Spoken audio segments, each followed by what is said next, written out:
Hey, this is Steffan Kummerer from Obscura, and you're listening to the Dan Chan Show. Hey, Steffan, how's things, mate? Hey, pleasure talking to you. Everything easy over here. We are looking forward to release our brand new record, A Valediction, quite soon. We have tons of live shows summed up. Most of them are released by now. Some are going to be released quite soon. Cool. The future looks bright. I'm a very optimistic person, so as soon as the world is opening up, everything will be fine. Exactly. Well, we'll get into the nuts and bolts of all that you've just said there in a few minutes. How have things been for you personally in Germany over the last 18 months?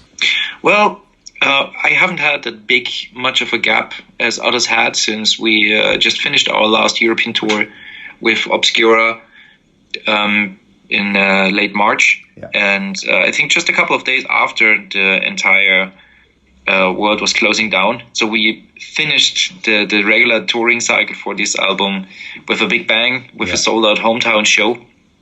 And after that, we simply had on the plan anyway to hit the studio, record a new album. And it doesn't feel like that big of a negative thing at the moment. Yeah. Right now, the only really big bummer is the fact that we had to postpone our just announced European tour. Yeah. But we planned from the start with a plan B. So for us, it's okay. There are friends, bands, promoters, friends who run clubs that have a really hard time at the moment. So I'm not complaining. I'm happy how things work for our band at the moment. And very positive. Now, you're releasing your new album, A Valediction, on the 19th of November. This is a farewell to your previous 4-part album series and digs into some complex issues regarding your personal life. I mean, can you tell me about the themes and the album in general? Well, as you mentioned, the album contains a different way how you could interpret it. The rather obvious part is the fact that we just finished the 4-album quadrilogy. We changed the record label. I changed the producer. I also changed the artist, creating our artworks for the band. So we had a big step into a new field for the band. It was like a big blank page in front of us. So this was quite refreshing. And A Valediction is more or less a farewell to this time. On the other hand, it's a quite personal approach, since literally taken, I had to say goodbye to a lot of friends, family members, but also musicians I've been on stage. For example, Jean Reinhardt, I played with in Death to All, and Jean Malone, I had the chance to travel with. Alexi Lai, who we toured with. The bassist of my other band, Tulkandra, passed away last year during an accident. So those two big fields, like everything that happened with the band, but also that happened aside the band, somehow came together to A Valediction. So everything turned out to be a little bit more pure to the core, and contains a rather personal approach. Did you feel, was it quite cathartic? Do you find it quite cathartic writing about things like that through your music and getting your emotions out?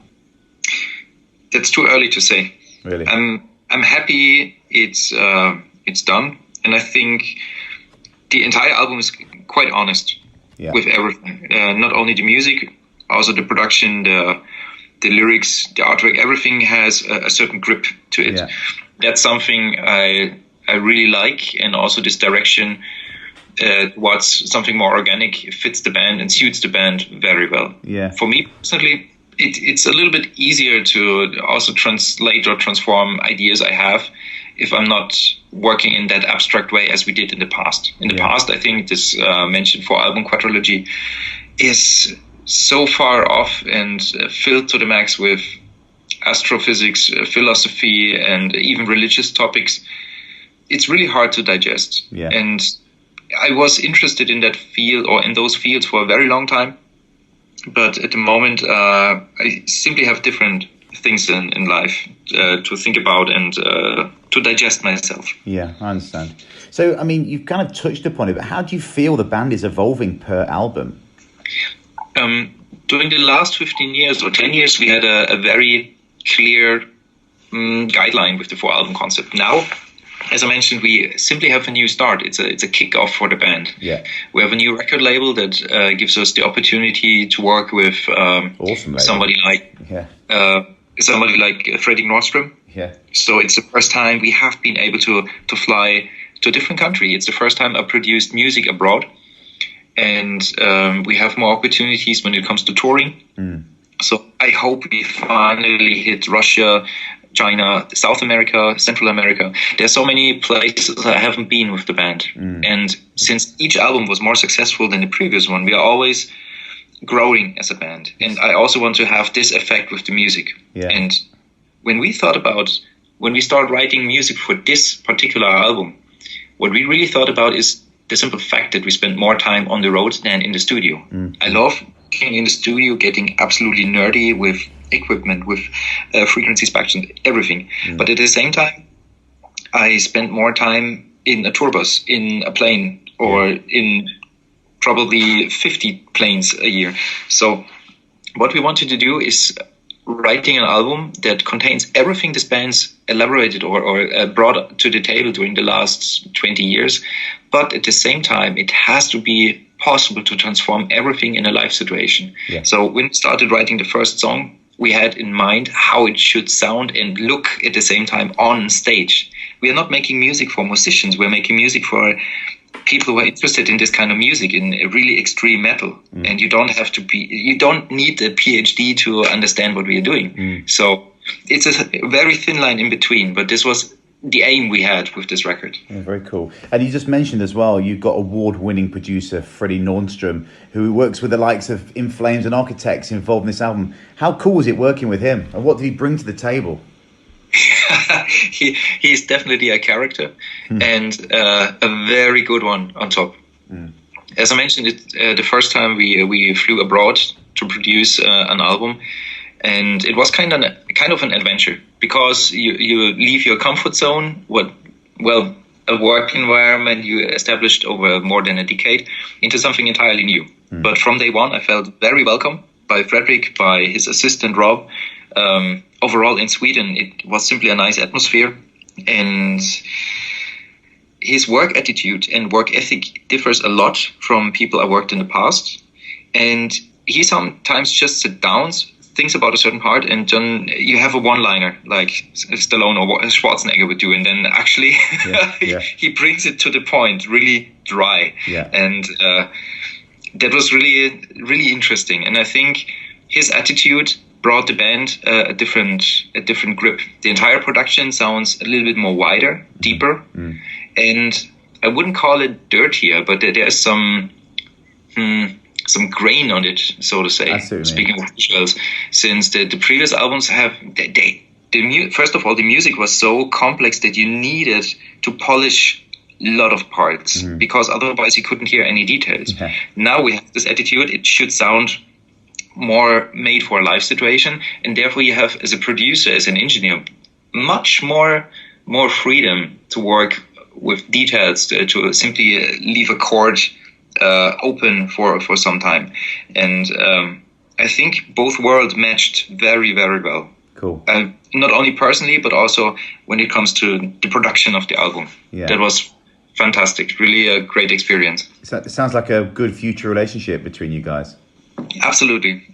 We're already talking about some live recordings we still have in the sleeve. So there's more to come in the future for sure. So how do you like to write? I mean, what's the process like? Do you riffs just come into your head when you're driving or in the shops, or do you have to be sat down with the intent of writing, a dedicated time? That differs entirely, since different songwriters in the band, everybody has a different approach. And I always try to keep a certain spontaneous part in the music. It sounds a little bit strange, because in the band, each and every note is pulled upside down probably 20 times before we're going to record anything. But I try to assemble always a certain really, really raw arrangement. It's almost like pop songwriting.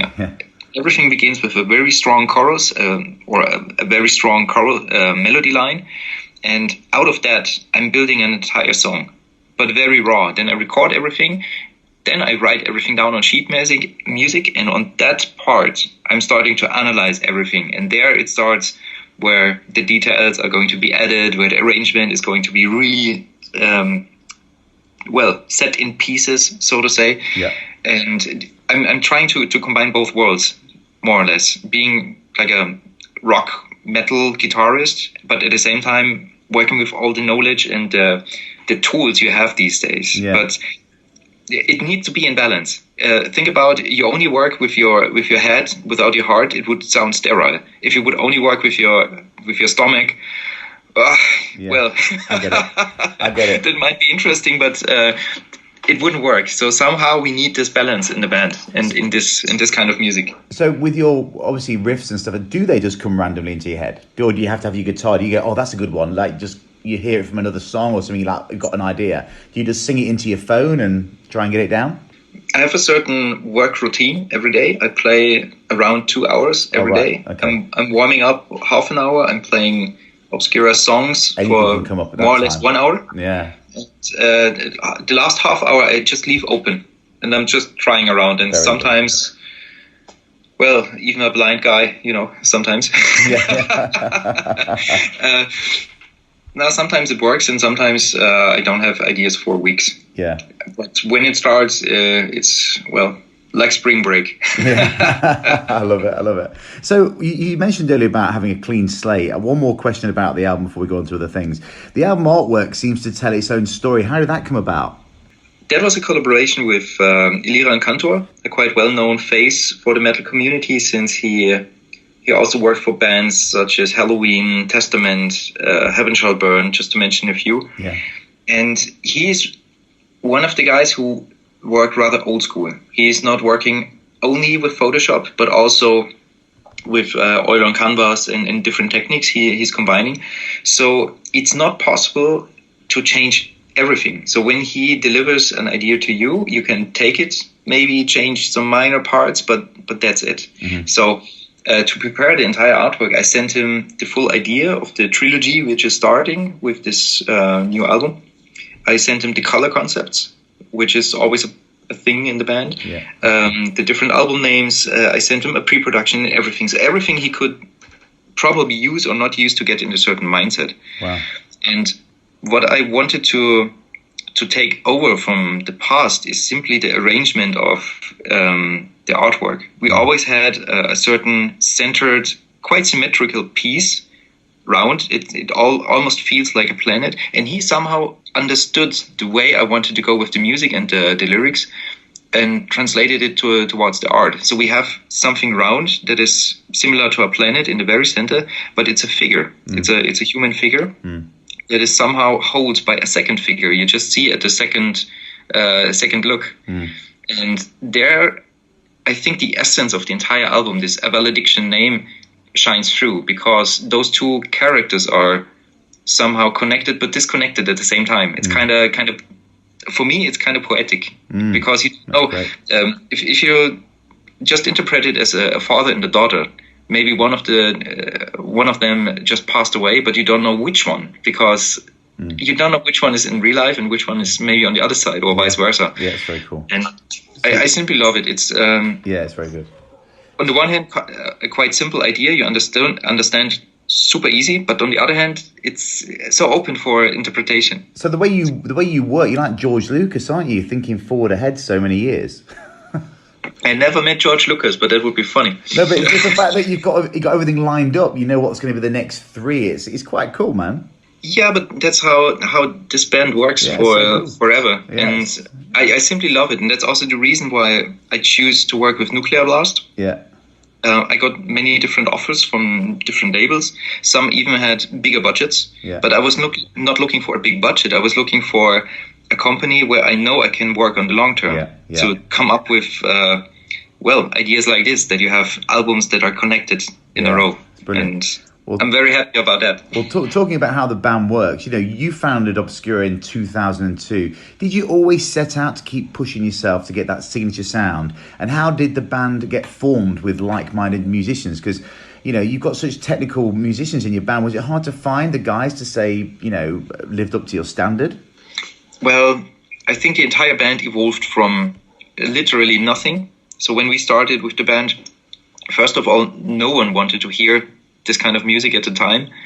We've been founded in 2002 by friends that were simply like-minded. Everybody had an instrument in his hands, but everybody had a different taste of music.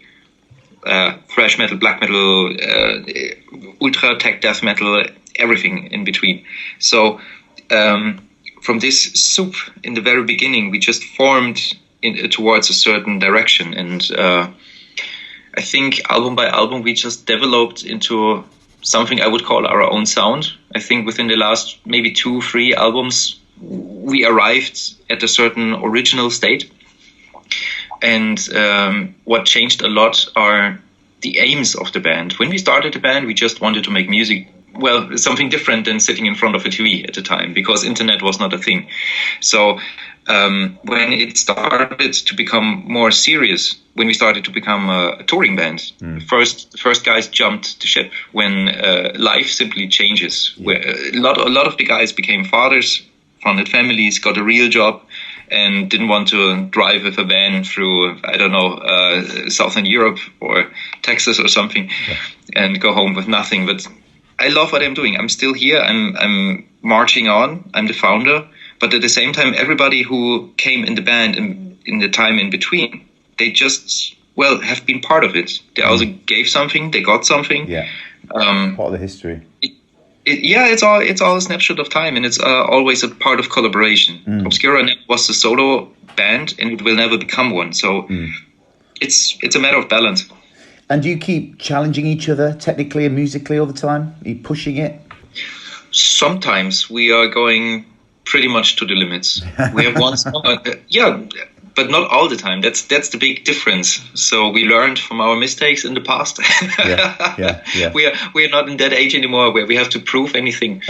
But still, we have one song on the new album called The New Romancer, song number 9. Yeah. And I think that's the fastest tune on the record and technically the most demanding. What BPM is it? What are we talking? I think 260. Flipping heck. Yeah. So those elements are still part of the band, but not only. I'd rather try to include a little bit more diversity throughout the album to keep it interesting. Yeah. Because I'm a fan myself. I listen to, I don't know how many metal albums every week, and I'm one of those guys who listen to an album front to end. Yeah. I have a CD player, I have a vinyl player, and here you have 11 songs that differ from each other a lot. Yeah. And that's also something I want to see in a live situation. Of course. If a band only plays 10 songs blasting high speed from front to end, maybe after the third song, I'd rather go to the bar. Yeah. To be honest. Use some texture. But if you keep everything entertained, it's not only entertaining the fans, it's also for yourself. Because if you play the music you like and there are different styles and you somehow combine it to an album that is somehow coherent, and it's not like a hard break in between, then it's like winning in the lottery. Yeah, I get it. So touring wise, we've touched on it a few times already. You know, you've had to postpone your European tour till next year, and that's so frustrating for you. You know, you drop an album, you want to get straight out on the road. You know, how frustrating is it? It's quite frustrating, but to be straight, we already had a plan B. So we planned this tour, and our booking agent mentioned, I'm the optimistic guy, so I said, everything will be fine. But thanks to him, everything was planned with a postponement plan B. Good. And thanks to everybody involved, we simply could switch the entire routing, the entire back package. We have Persephone and Disillusion supporting the band, and we just moved that to next year. So we didn't lose any dime or anything. Great. So it's still frustrating. We have a new album out in 3 weeks, and we cannot play a show. We are one of probably 1,000 bands facing the same issues, so I'm not complaining. Of course. And what are the dates do you have in place for, say, anything this year, or nothing at all, or maybe some festival slots coming in before then?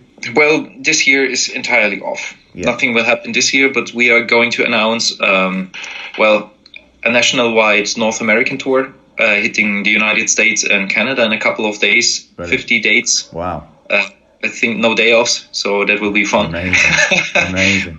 So we simply used the time during the pandemic preparing everything as much as possible. I built a new stage production. We designed everything new from scratch: gear, as I mentioned, the stage production itself, everything. So we are prepared. As soon as the world opens up, we are there. Cool. And you've mentioned that you've toured a hell of a lot. What's your favorite place to tour or play, or certain state or country, or where? I think the most outstanding country I've visited so far was Japan, because it's simply a different world. But wherever we play, I always try to find the nice sides of the countries. For example, when we play the United States, is completely different than Europe. The people are different. Food is different.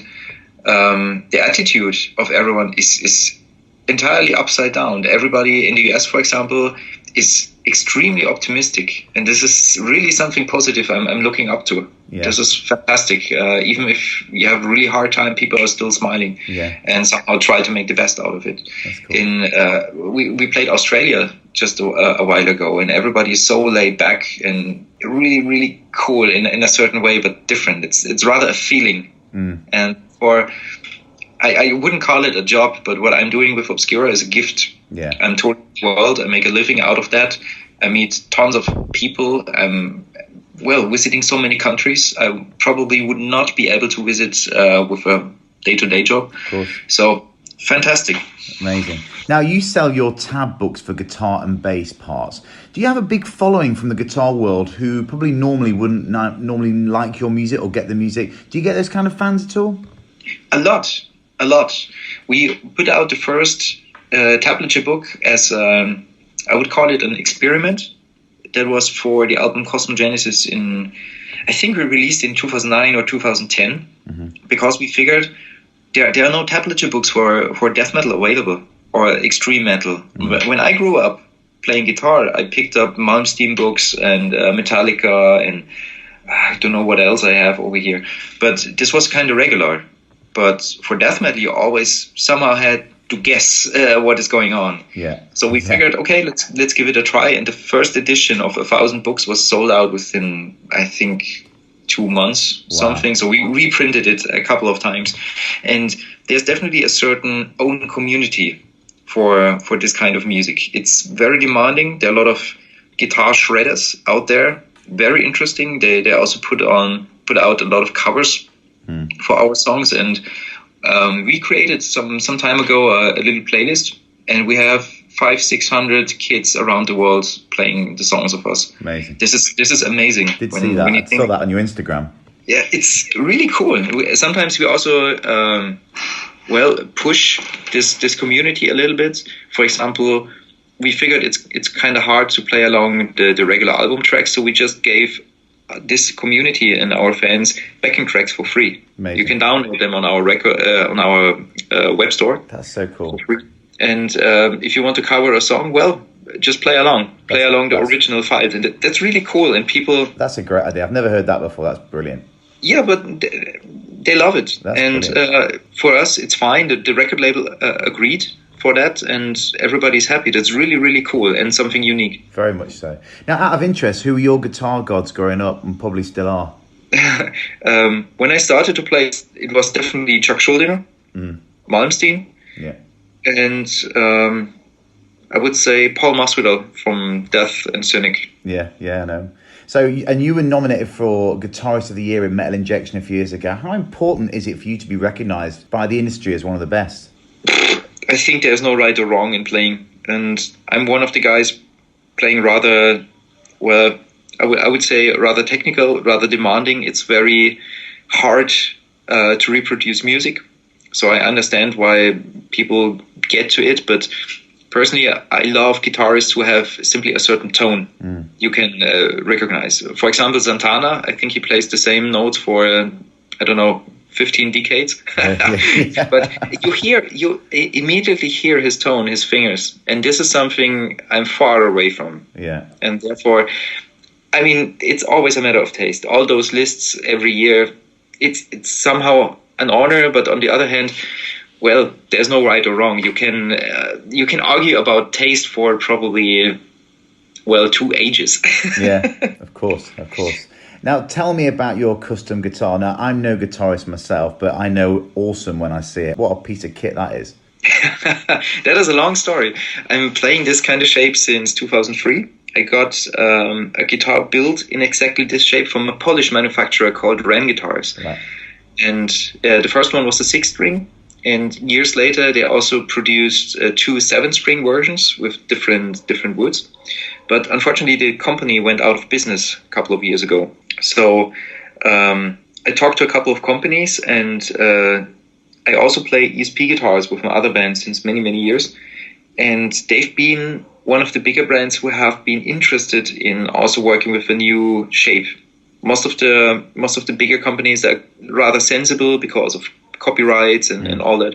I think they all had their issues over the years. So in the end, I filed the copyright for this shape, so I own this shape myself now. That's cool, man. And ESP built a new one for me. I traveled to Japan for a tour with Obscura, and I stayed a little bit longer and got invited to visit the factory. So this was really, really something unique and cool, because in Japan everything works different. It was an adventure, visiting the factory and sitting down, talking about real details, and they've been super helpful. There's a James Hetfield or a Kirk Hammett running around, and of course those guys really need good guitars. We are an established underground band, but still they took the time to make the best instrument possible, and this is something I really respect. Do you sell them?